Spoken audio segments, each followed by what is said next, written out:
Tait, welcome to Booktopia. Thank you for having me. Or do I have to call you A.L. Tait? Well, it's true that there are certain members of my friendship network who have started calling me A.L. every time they speak to me, and I can't tell you how incredibly annoying that is, but you can call me whatever you want. This is not your first foray into publishing. The Mapmaker Chronicles are your first foray into kids' books, I believe, but That's you've correct. done non-fiction I have. writing in the past. They're very separate areas. Is there any help or any, was there any knowledge garnered through your non-fiction publications that helped in your children's book publications? I think pretty much the main thing was that I knew that I could get to the end of the book. I knew that I could write as many words as I was going to need to write, because I think if you sit down, I remember the first time I wrote my first non-fiction book, which was called Credit Card Stress Busters, and it was 40,000 words on how to pay off your credit cards, which I personally thought was quite an achievement, because what I really wanted to write was don't spend any more, cut up the card, pay more than the minimum. That was pretty more much of a tweet. That was pretty much it, Yeah, 140 characters. But I had 10 weeks to write that book, and I managed to get, it was I think 45,000 words done in that time, and so that proved to me that I could do that, and I was pretty excited by that. The skills that you need for non-fiction are way more in line with my day job, which is writing features for magazines and newspapers. So I knew how to structure those. There was a lot of interviewing and relying on that sort of stuff. Then you go to the world of children's fiction, and there's no anchors, there's no interviews, there's nothing. But there's the basic knowledge of how a book goes together gave me that, I think, and just the confidence to have a go. Yeah. Well, with creation, like a children's book or fantasy adventure, there are so many places to wander. If you don't have an idea of structure, you could get this big wobbly thing that doesn't have a flow or anything. Yes, you could do that. The whole idea for the Mapmaker Chronicles came from a couple of conversations that I had with my oldest son, and the first one. And they were classic parent moments, like really classic parent moments. So we're standing out in the backyard and we're looking up at the sky and the stars, and it's beautiful because I live on the south coast of New South Wales and we have huge skies.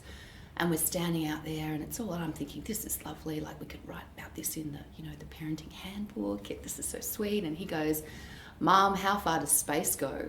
And I went, pretty far. Nobody really knows. We should go inside and Google that, because it's the kind of question that your head just hurts immediately. I mean, I know when I start thinking about that sort of thing, I just think, oh no, let's stop right now, shut that down. And then the following night, and I was really proud of myself with this, I just want to point that out. The following night we were talking about explorers. We were reading a horrible histories book, which he loves. And he was, what's not to love, really?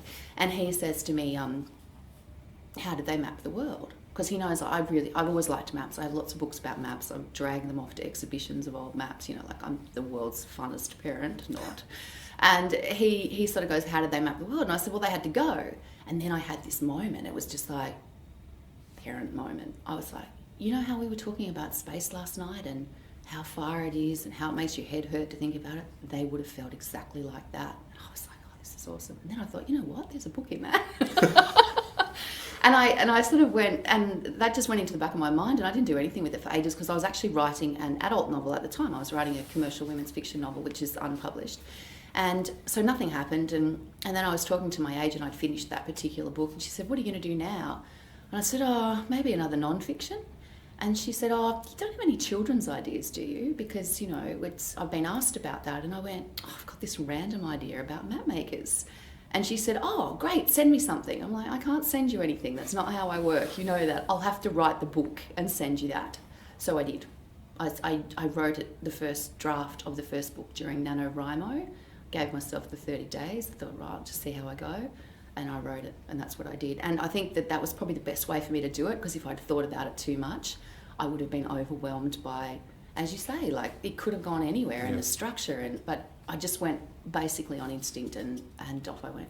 So it's going to be a trilogy. It is a trilogy, yeah. So in writing that first one, did you project, or did you just go, I'm going to get them halfway or a third of the way on the journey? Or like, how did you plan the trilogy, or did that come later? Well, I actually initially had in mind that it would be 6 books. I had this idea that they would, like we would go around the world and we would visit different countries, and each book would be based, in a different place. And so that was my original idea. And then the idea came to make it a race. I had the 3 ships, and so suddenly I needed a time frame, and you're not going to get around the world in a year. You can only go as far as you can go. So I had to make the time frame really important, so they had to be back within that year. And then it became a matter of basically like it's a 3-act story over 3 books, and then there's almost sort of like 3 acts within each book as well. So you have to, I think, understand a little bit about structure just to get that happening. But really, I do fly by the seat of my pants. I had an outline, a paragraph for each book saying that this is what would happen in this book, which I showed my lovely publisher, and she kind of went, okay, great, I look forward to seeing that. And I went, yep, me too, can't wait to see what happens next. And off we went. Nikki Gamble, with her 2 children's books that have come out in the last year or so, had an audience at home first.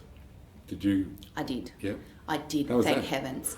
Well, it was fantastic because I wrote that first book, the first draft of the first book, and then I read it to my oldest son because he reads a lot and he's, quite critical.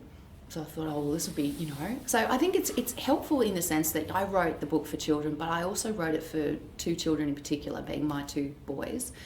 So that was kind of helpful because I think if you write, for this mass labelled children, I think you can get yourself into trouble. Whereas I had in my head the kind of books we like to read together and the kind of books that they like to read. And so I kind of had it in my head. So I wrote this thing and I said to him, I'm going to read it to you now. And he was like, okay. And I said, I need you to tell me where the boring bits are, and I need you to tell me what you think. And he was fantastic. We got sort of through the first chapter and he goes to me, you know what, Mum? I don't reckon Quinn would do that. He's not that guy. And I'm like, oh my God, you're so right. Tick, delete, cross that out. And he was really, really good. And he said to me, and he goes to me quite seriously one night, he goes, look, Mum, I've had to think about this. And I think what you need to do basically is when it gets a bit boring, you just got to chuck in a battle. Just any kind of battle will do, just chuck in a battle. I'm like, okay. So I went away and I thought, right. And everywhere I came across thinking, this is not really happening, I chucked in a battle. Isn't that like one of those famous crime novelists, the sort of the noir crime novelist says a boring bit, a man walks in with a gun. Yeah, exactly. And that's exactly what happened. It's like, oh, the pace is slowing, quick, who can I fight? I understand why the publisher was saying, we need, and the agent was saying publishers are coming to me for kids' books. Yes. And especially for boys. Yes. Because girls will read both. Yes. Boys have this habit, unfortunately, of Yes. not crossing over. Yes. So a book like this, and sales have shown that people are picking it up because they're dying for more stuff. Yes. For boy readers. Well, I think that's the thing. I've got these 2 boys who are voracious readers, particularly my oldest son. He's now 11, but at the time I wrote this, he was 9. And I was struggling to find, he had read, he'd whipped through The Ranger's Apprentice, and he'd started with the Brother Band, and he was going through, he wasn't quite ready for YA stuff at that point, like the Hunger Games, although he's voraciously working through the entire genre as we speak.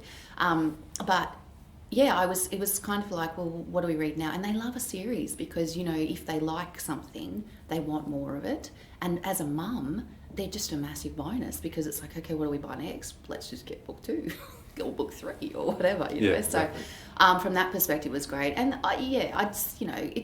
they need to be, like I wanted something, I didn't even have this in my head, but I think subconsciously you look for a great voice.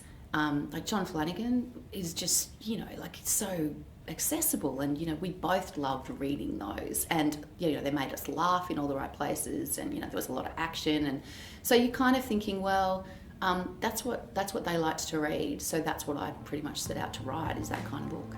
Thank you very much for speaking to us. Thank you for having me. The Mapmaker Chronicles are available from booktopia.com.au right now.